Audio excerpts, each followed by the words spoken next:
有什么？你浇了水没？你把那个纸打开，里面一个盆，里面浇了水是吗？哦，是吧？稍微浇那么一点点，浇个小半杯。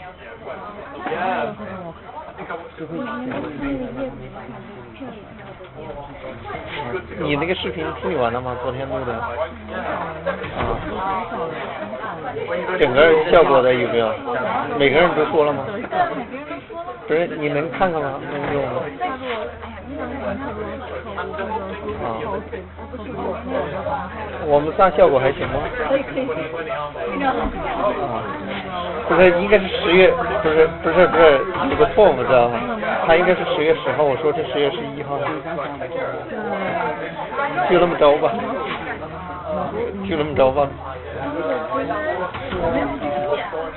无所谓了，就当是搞笑了。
不是，对，我这用了4年了，这电脑。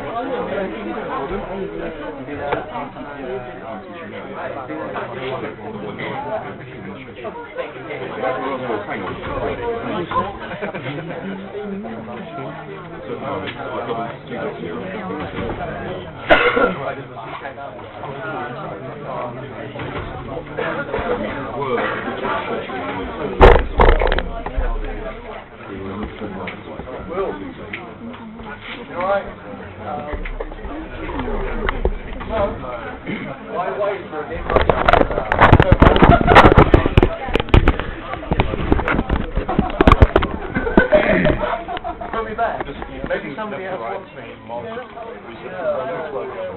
Which printer am I now in?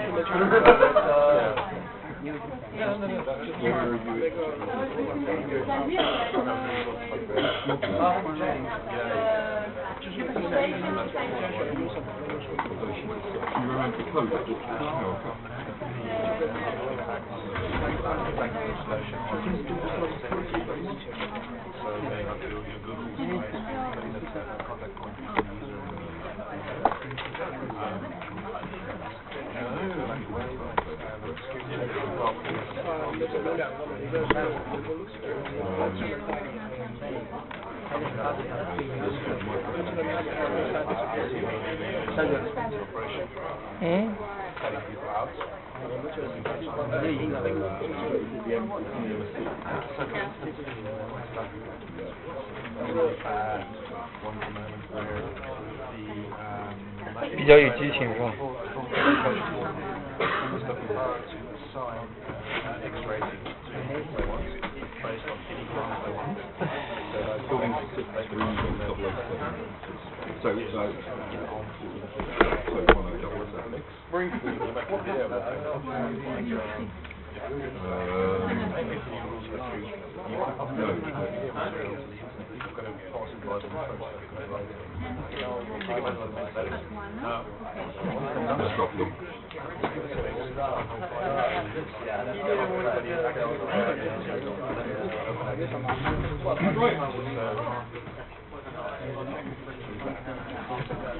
？Hello everyone, welcome back to Web Architecture. Les introduced me very briefly in the first lecture last week. I'm Nick Gibbons and I'm going to be doing some of the technical lectures in this module, but there's a strand that runs through the module on hypertext, which is what the web uses. Now, we'll be talking more about that next week. If you look at what we've got in the schedule, this week I'm going to be looking at web architecture and then going into some detail about the most common protocol for an HTTP. From that point onwards, Ricky's going to be taking over on the technical side of things that's going to be building up towards the architecture coursework. I've got a chunk in here that is about hypertext. So the web is a hypertext system. What I'm going to be looking at is what that means, where this stuff came from, the sorts of applications it's put to, and where it's going. So it'll take us through up until about here. So this is very much there to sort of broaden your view of what a hypertext system could be from just the sort of, you click on it and you go there view that the web has. What I want to look at today is the underlying architecture of the web. Now, I can't remember if Liz did this as a show of hands. So hopefully by now, have you all tried to do, well, if you haven't already done something with HTML, since last week have you tried to do what Ricky asked you to do, put together an HTML page? So hopefully you're relatively happy with that. You've got something that you can see in a browser. Fantastic. This is where everyone starts. In the first lecture, Liz, when he wasn't trying to embarrass all of us by getting us to sing, was trying to get you to think about technologies that you might have heard of that form part of the web. What I want to do in this lecture is to try and identify the ones that I consider to be the key ones, or the ones that underpin all of the other technologies, and show how they fit together. Now, a large part of this lecture is based on a document that's produced by the World Wide Web Consortium called The Architecture of the World Wide Web.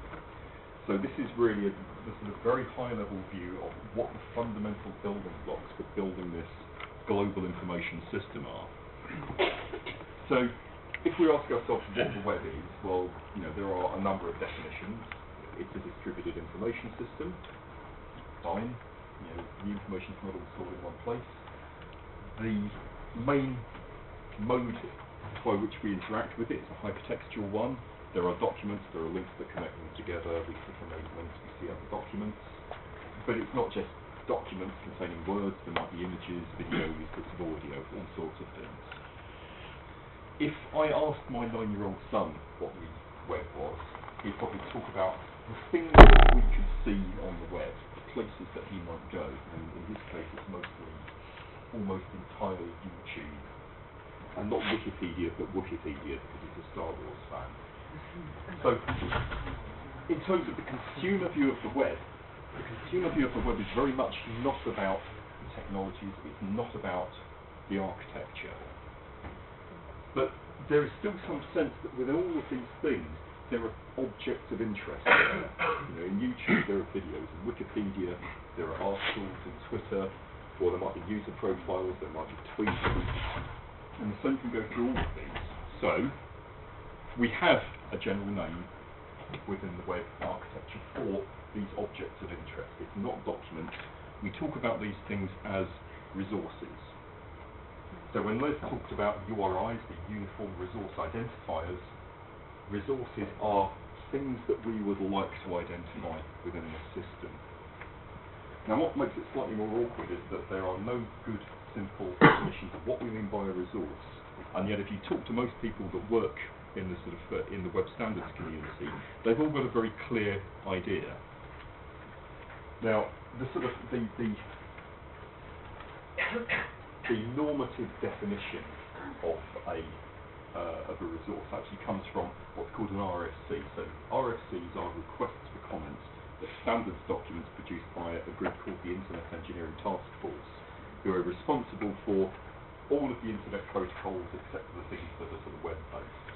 And they give this definition, and it's not really a sort of a fixed definition. It's not an intentional one. It's very much an extensional definition in that they're trying to describe all of the things that a resource could be. So, it could be a document, an electronic document, that's fine, an image, a source of information, today's weather report for Los Angeles, service, a collection of resources. And then it starts getting a bit odd. A resource is not necessarily accessible via the internet. Human beings, corporations, bound books in a libraries could all be considered resources. Everyone here has a URI. I know because I built the system several years ago which assigned everybody in ECS URIs. You are all resources and you have identifiers. So the notion of a resource, as far as the web is concerned, doesn't just mean something that you can sort of look at in your web browser.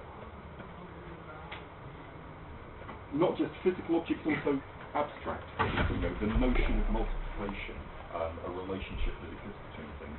And I'll talk about this more when I talk about linked data later on in semantic web. Because the idea that you have resources that refer to abstract things really underpins that idea. So let's think about some examples. So the running example I'm going to use in this lecture of a resource is today's weather forecast for Southampton from the BBC. It's quite nice today for a change. Now, this idea of a resource, this is the bits that every part of the web architecture hangs off. So you need to have a reasonable idea, you need to be reasonably happy with the idea that a resource will be an electronic thing, it could mean a physical thing, it could be an abstract thing. These resources within the web are fundamental, and there are things that we need to be able to do with them. Now, we need to be able to identify them. Les has already talked about URIs, resource identifiers, uniform resource identifiers. We also need to be able to represent them, and I'll talk specifically what we mean by the term represent in this case. It's got a very specific technical meaning. And we want to be able to interact with resources that exist on the web or with the web. So what I'm going to do through the rest of this is look at these three little pieces in turn, and hopefully you'll start to see where some of the technologies that Les talked about last week and some of the things that Ricky talked about fit into this picture. So the first piece, identifiers. Now, there have been distributed information systems before. The thing that really makes the web different and possibly more interesting, certainly more scalable, is that the identifiers that we have on the web are global.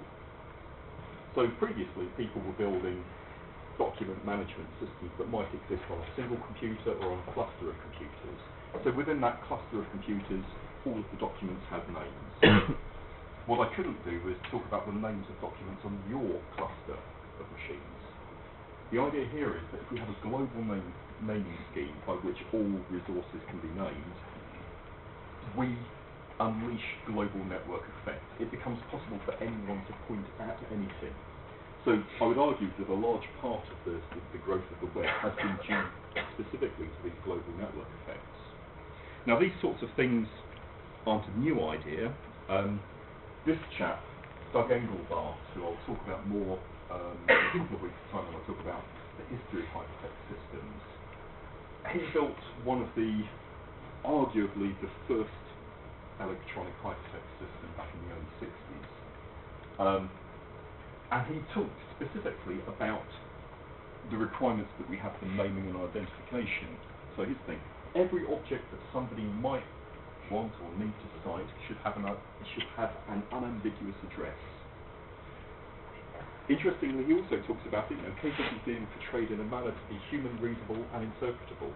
Effectively, these human addresses, these addresses that we're going to give to the resources in our system should be things that people can look at and read and scribble down on pieces of paper, print in books, print on billboards. They have to be human readable. So there's no point having an address for a resource that's something that only the machines understand. We want to be able to communicate those to each other directly, not necessarily through the machine. So we should be able to point to documents. He also talks about pointing to bits of documents. So he talks about linking to an object within a frame or a card. I'll talk more about frames and cards in history lectures. But the idea here is that rather than just looking at the document as a whole, you might want to point to a particular place in the document, which is important for linking. We have uniform resource identifiers, and really these days I should update this to talk about not just uniform resource identifiers, but internationalized resource identifiers. If you look back at the literature, most of it will talk about URIs because this is before they've done things like add Unicode characters into these specifications. So now you can write these resource identifiers in any language that can be encoded in Unicode. And also, judging by Leslie's horrible email to me this morning, you can also write URIs with emojis in. Very, very wrong. Now, I'm going to start off, I'm going to talk very briefly, there's a sort of general overriding syntax that all URIs have. There's a scheme which sort of identifies the type of identifier it is, because there may be many different identifier schemes that we want to identify within this. There may be a sort of hierarchical bit, which is kind of how we manage the distribution part of this.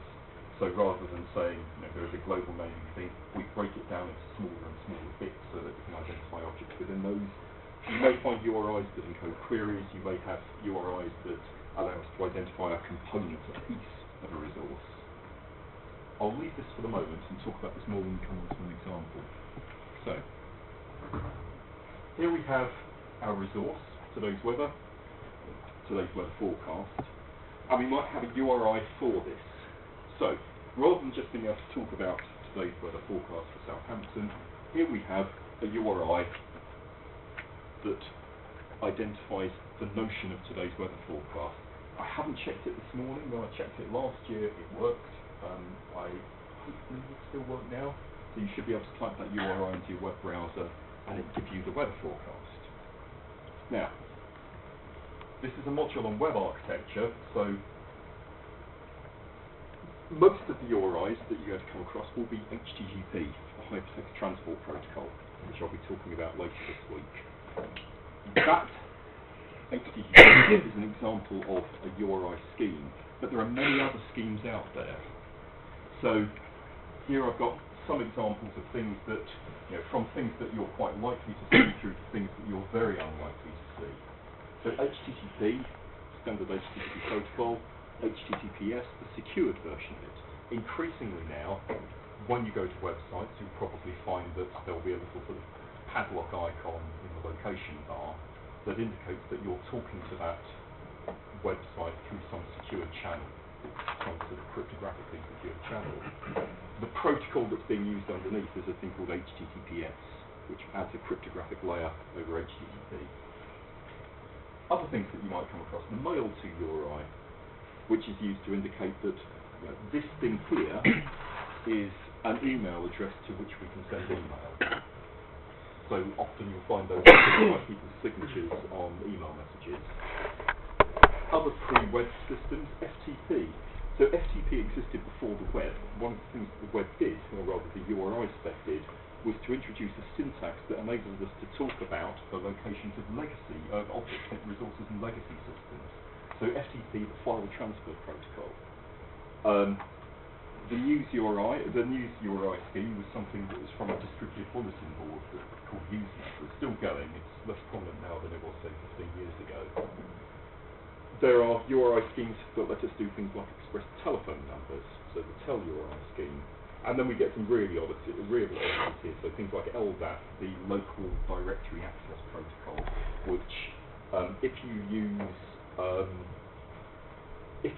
the address book that the university provides through Outlook Mail, behind the scenes it's using LDAP to store information about people. So LDAP is a sort of distributed directory that's intended to store information about organisations and people within those organisations. And finally, there's the sort of catch-all namespace for URIs, the URN, the Uniform Resource Name, which typically, if you ever see it used, will be used to identify sort of bits of document schemas, not very commonly used, as I should say.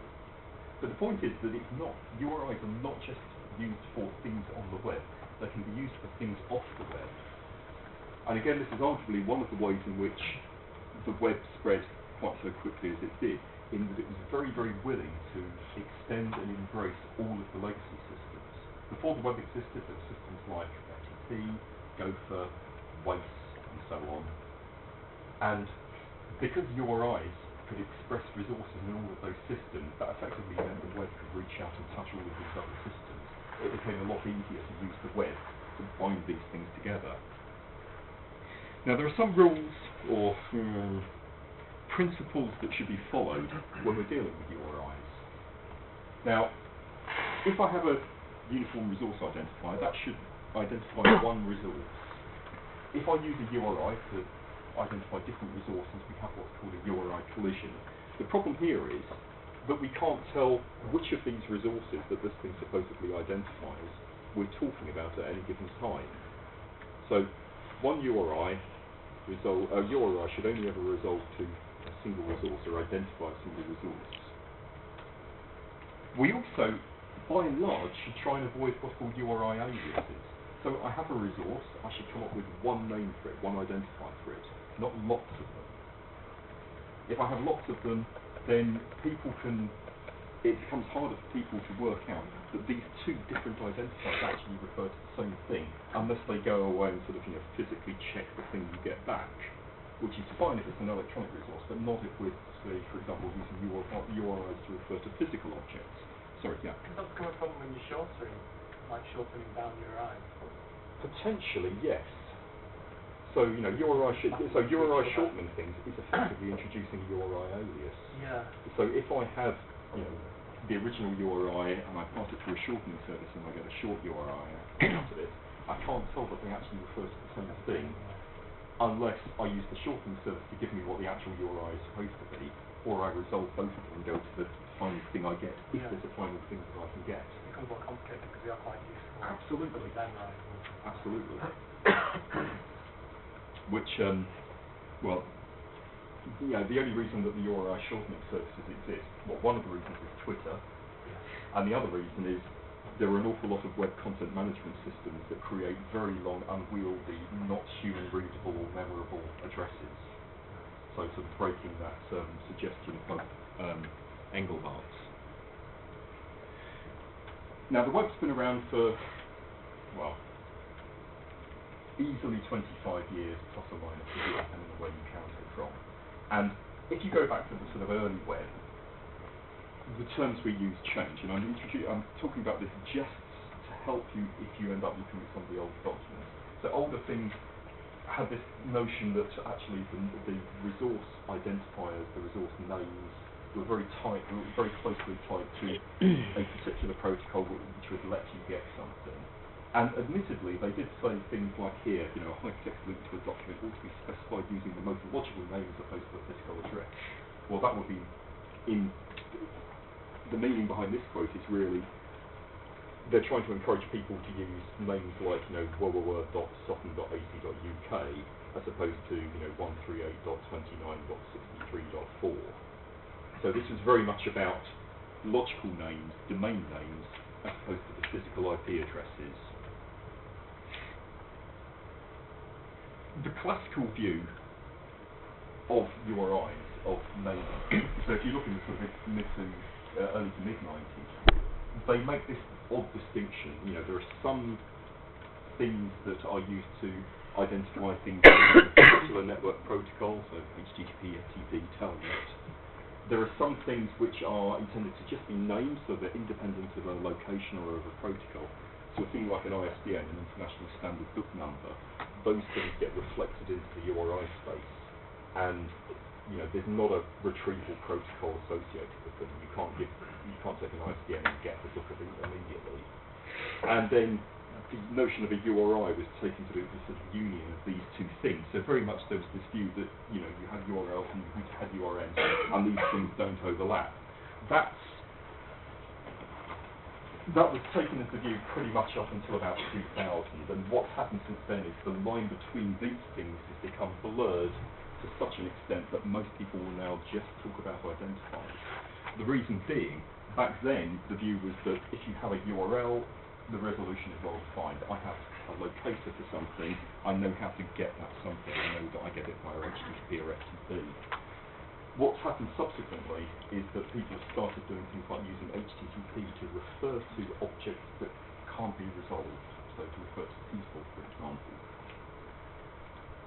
The notion of a URN, the idea that you have something that doesn't have these resolution semantics, you know, you have an identifier for something but it doesn't tell you how you get it, muddied this very much. So this line is now pretty much blurred, and the modern view is that we just don't make the distinctions between URLs and URNs. And I have to say, you know, I don't think I've ever heard anybody seriously talk about URNs outside the library world. URLs, this is all quite a useful shibboleth. You know, if you pick people over the age of about, probably over the age of about 30, they'll probably talk about URLs. If you pick somebody younger than that, they'll probably talk about URIs. And that really comes down to the historical usage of these terms. So people still do occasionally talk about URLs, but very much as an informal concept. And, you know, a URL is a type of URI that has, well, identifies a resource via a representation of its primary access mechanism, which opens another can of worms, because I've not explained what I mean by representation. So we have resources, we have identifiers for the resources. Now, representations could be, well, what they are is an encoding of some data about a resource, about the state of a resource. So it's not necessarily a description of the resource, but it could be. It's not necessarily a portrayal of the likeness of a resource, but it could be. It's a very sort of weak meaning of the word represented. But the key point here is that it's data, and it's data that we can send over some protocol. It's data that can be encoded within a message. So what sort of things can representations be?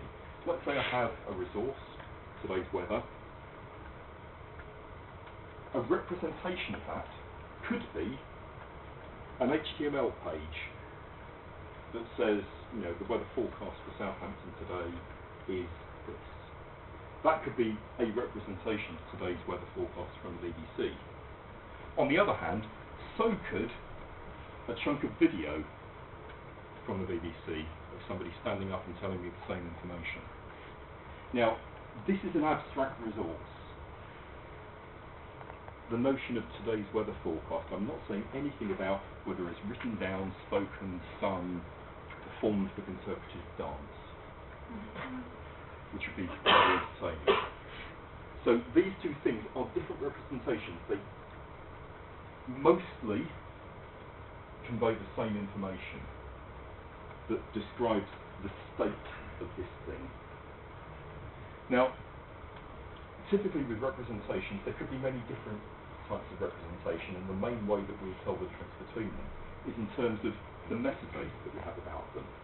So the metadata will tell us what sort of thing we're dealing with. Is this thing an HTML page? Is this thing a piece of video? Is it a piece of audio? So on and so forth. These things here, text/HTML, video/MP4, are what are called internet media types. So this is something that originated with email, with multimedia email, and has then been carried on to use it, carried on for everything else on the internet. So what this is, it's a description of a type of data, a particular type of encoding. So we've got some top-level types, something is text, or it's video, or it's audio, or it's an image, or it's an application, and there are some other bits there that you don't really need to worry about. Within each of those, we could then break it down and say, well, okay, the text could be just plain text, it could be HTML, it could be XML, it could be CSV. The image, it might be a JPEG, it might be a GIF, it might be a PNG or a TIFF or something else. The audio might be an MP3, or it might be an OGG file, or it might be a WAV file, and so on and so forth. So we effectively have here a bunch of different basic modalities of media.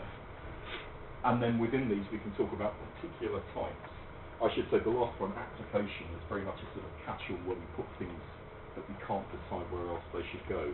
So application ECMAScript will be a JavaScript program. Application PDF will be a PDF document.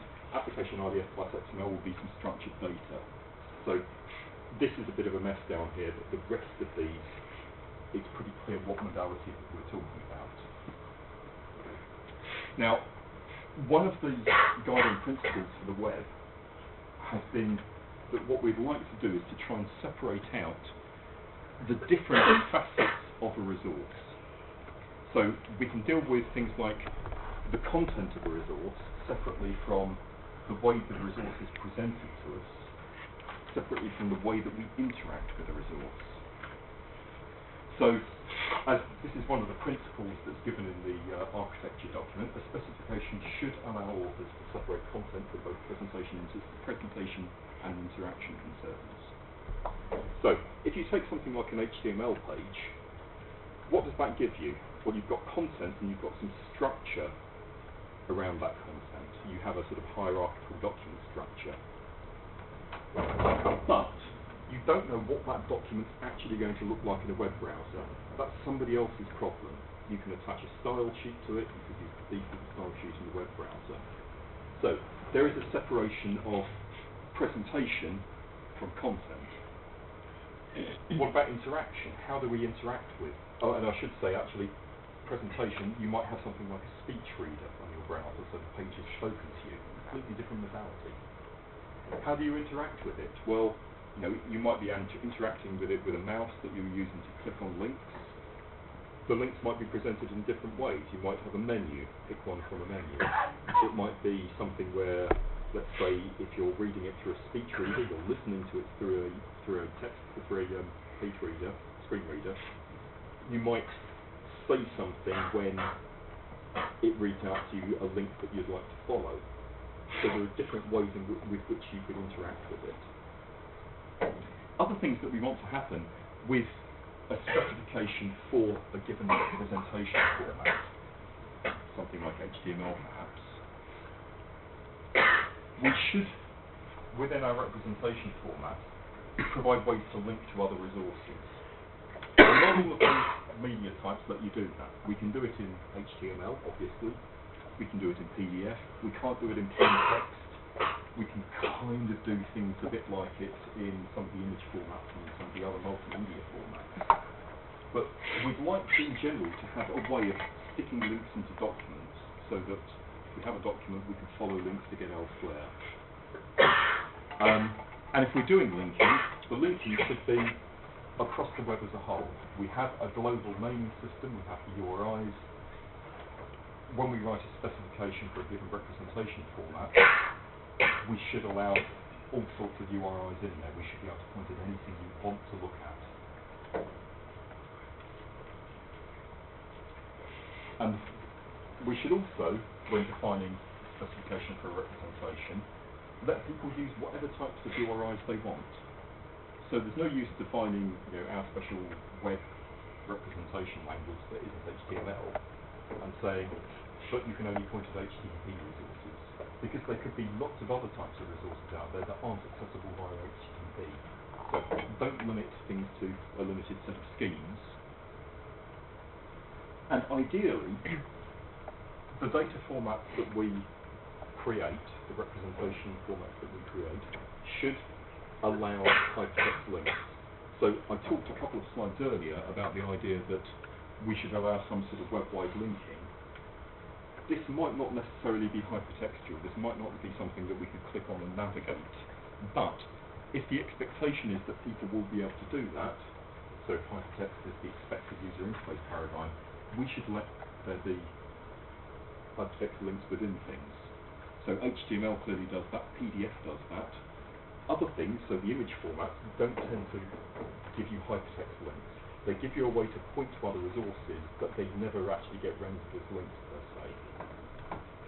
Okay, so we've covered the first two bits here. We've talked about resources, we've talked about identifiers, we've talked about representations.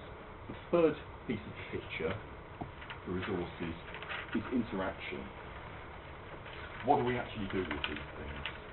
We've got a way of talking about them, we've got a way of communicating their state to other people, to other systems, but how do we interact with them? Now, we have various web agents, so everything from your web browser through to spiders, index things. All of these things interact together, and the interactions are defined in terms of protocols that basically say, if you want to have a conversation, this is the series of messages that you need to send in order to have a conversation. And there are, on the internet, a lot of these protocols used, a lot of application level protocols. Some of these I've mentioned already, so HTTP, FTP. There are things like SOAP, which is basically a sort of basically an object protocol for accessing services across the web. Then there are things like NMTP for sending around news articles between Usenet servers, SMTP for sending email messages from one place to another. The messages that we send around can contain data, so effectively they could contain a representation. They could also contain metadata, information about the representation, so what media types it's in, and so on. Now, it's no coincidence that quite a lot of these protocols also appear, the names also appear as URI schemes. So for some URI schemes there's a very tight binding between the type of the identifier and the expected protocol that you will use to access a representation of a resource. This process of accessing representation we generally talk about as dereferencing. I have a URI, I have an identifier. I want to get a representation of the resource that's identified by this identifier. I would dereference the identifier. Now, normally this will specify a protocol that I'm to use, and normally it will specify a place that I'm supposed to go to. Not always though. So it could be that I have some sort of cache or proxy that sits between me and the thing that actually has the representation of the resource. So these interactions are not necessarily direct interactions. There could be a series of intermediaries between us and them. As I've already said, a lot of URI schemes specify that there's a default interaction protocol. If it's an HTTP URI, the expectation is that you will use the hypertext transfer protocol to access a representation of the resource that's identified by that URI. Now, in terms of what I mean by accessing a resource, this could be a number of things. This could be retrieving a representation. So if the web was just about reading things, that would be fine. But there are a lot of parts of the web that allow us to interact with it in deeper ways. So what we might be doing are things like adding representations to a resource, or modifying representations to a resource, or perhaps even deleting some of the representations of a resource. So here is, I've gone on to, Flickr, and I've uploaded a photograph of myself. I've created a resource on Flickr. I have added a representation of that resource to Flickr. That's the actual image. I decide that photo of me is really unflattering, so I decide that I'm going to sort of change it a bit in Photoshop and upload a new version of it. That would be modifying the representation of that resource. Maybe I decide that the photo of me is so awful that humanity does not deserve to be subjected to it, so I will delete the representation of the resource. The notion of that resource might still be there, but the representation of it has gone away. So what we'll end up with here is this relation between these three parts. We have our URIs that identify a resource. we have representations that represent the resource, and we have our protocols. So, given a URI, when we dereference that URI, we will get the representation. Now, again, there are some principles here about the sorts of things that we should do. If we're creating a new protocol for use on the web, or for a protocol for use with the web, the standard thing is, we want to send things ideally as byte streams, and we want to use the existing framework. So we want to use internet media types to refer to the types of things that we're passing around.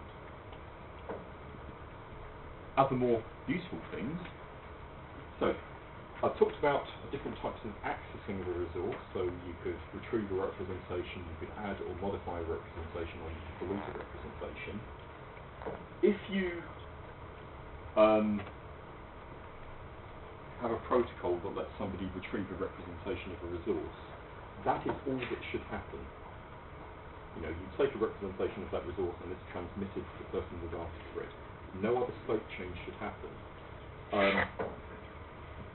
To explain why, and this is jumping a little bit ahead to the next lecture, HTTP has within it a bunch of verbs that basically correspond to these different types of access. So there is get, which lets you retrieve something, there is put and post, which let you modify or add, and there's delete that lets you delete something. There have been some very nice cases where people have built systems where the act of performing a get and retrieval operation on an identifier has caused state to change at the other end. The classic example of this was it was a piece of it was an online sort of photo album software that looked very nice. You could add photos, it was all very nice, and at the bottom of every photo was a little link that said delete. And if you click on the link, it deletes the photo. Fantastic it sounds. Until the point where Google's search spider, with little programs they send out to try and gather web pages, hits this web page. And Google's search spider will look at the web page, gobble it all down, digest the HTML, and then say, right, I saw these links in here, I'll follow those links and go elsewhere. So it goes, right, this is the link to the next photo, that's great, that's the link to the previous photo, that's great, here's a link to something called delete, I'll go and fetch that as well.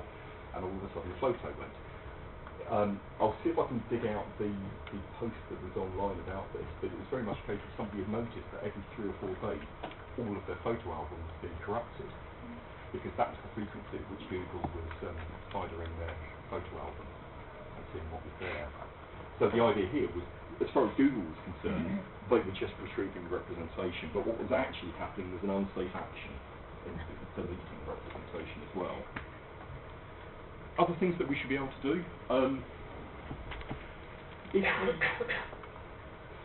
if we own a URI, and I'm going to skip over exactly what that means because nobody can really agree on what owning a URI means. But let's say if I own a URI, I've created a URI that identifies some resource. It's good manners of me to provide some sort of representation of the resource that's identified. Now, for things like documents, electronic documents, that's fine, because they're web pages, that will work as expected. What about the URIs that we all have? What happens when somebody asks for a representation of those? They're not going to get us. Probably not the matrix. But we'd like to be given some representation of us. So what we might do instead is to give a description, or maybe a photograph, or maybe a pointer to further information. So the idea here is no matter what type of resource a URI identifies, we should always be able to provide something when we're asked about it. That said, if we're building something like a web browser or an application developer, we shouldn't always assume that every time we see a URI that we have to go and fetch that URI, that we have to go and resolve it and retrieve the representation. In fact, the most frequently fetched URI on the W3C website, it's probably worth me trying to give a nice example of this. So here's the W3C's website. What's the thing that's fetched most from this website, would you guess? What's the document that gets asked for most often? These are the people that define all the standards. HTTP standard, HTML standard. There are loads of different documents here, but the one that comes up more often than others is this URI here at the top. Let me just embiggen that a bit. Perfectly prominent there. This is the namespace that's used to refer to HTML. There's not actually a document at the other end of it. It's just used as a name. It doesn't actually resolve. But huge numbers of people who've gone out and have written pieces of software will scan through a page and go, oh, that thing looks like a URI, therefore we must fetch it. And what's more, they'll do it every time they see that URI. So every web page that has that bit at the top, that thing gets fetched. So actually, it's probably the single largest part of W3C's hosting bill is serving up that URI, which is why they've been very bullish about saying that this should not be the case. Other bits and pieces. If we have a URI and people ask us for a representation of it, we should provide representations in a consistent manner. So it's no use saying, well, this URI was used to represent this particular resource. It was, today's weather in Southampton, and tomorrow I'm going to use it to represent the top 10 funny cat videos on the internet. You'll get very different representations for those things. So you want this to be consistent in terms of what people get. So the way that all of this ties together is, going back to this diagram, these three components. So we have our resource, and the three components are the identifier for the resource, the representation of the resource, and the protocol that allows us to interact with the resource, typically by retrieving or modifying or deleting a representation of that source, or of that resource. So, the sorts of things you've been talked about so far. You've been talking about HTML in last week's lectures. This lecture has really been mostly about URIs. The remainder of this week, I'm going to talk about HTTP as the most common protocol that you're likely to come across, just so that you have an idea of what it actually does. We're all familiar with what happens when we type something into our web browser. Next lecture, I actually want to show you in detail what goes on behind the scenes, because there's actually an awful lot going on there. So, takeaway conclusions from all of this. The web is divided into three parts, much like DOOR. Identifiers, representation formats, interaction protocols. So, this week, the next lecture I give this week will be on HTTP, and then Ricky will follow that up with a practical session on Friday.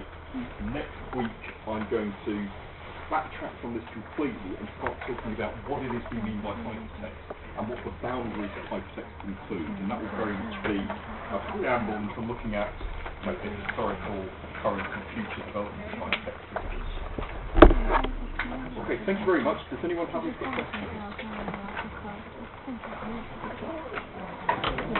Okay, thanks very much. Have a great rest of the day.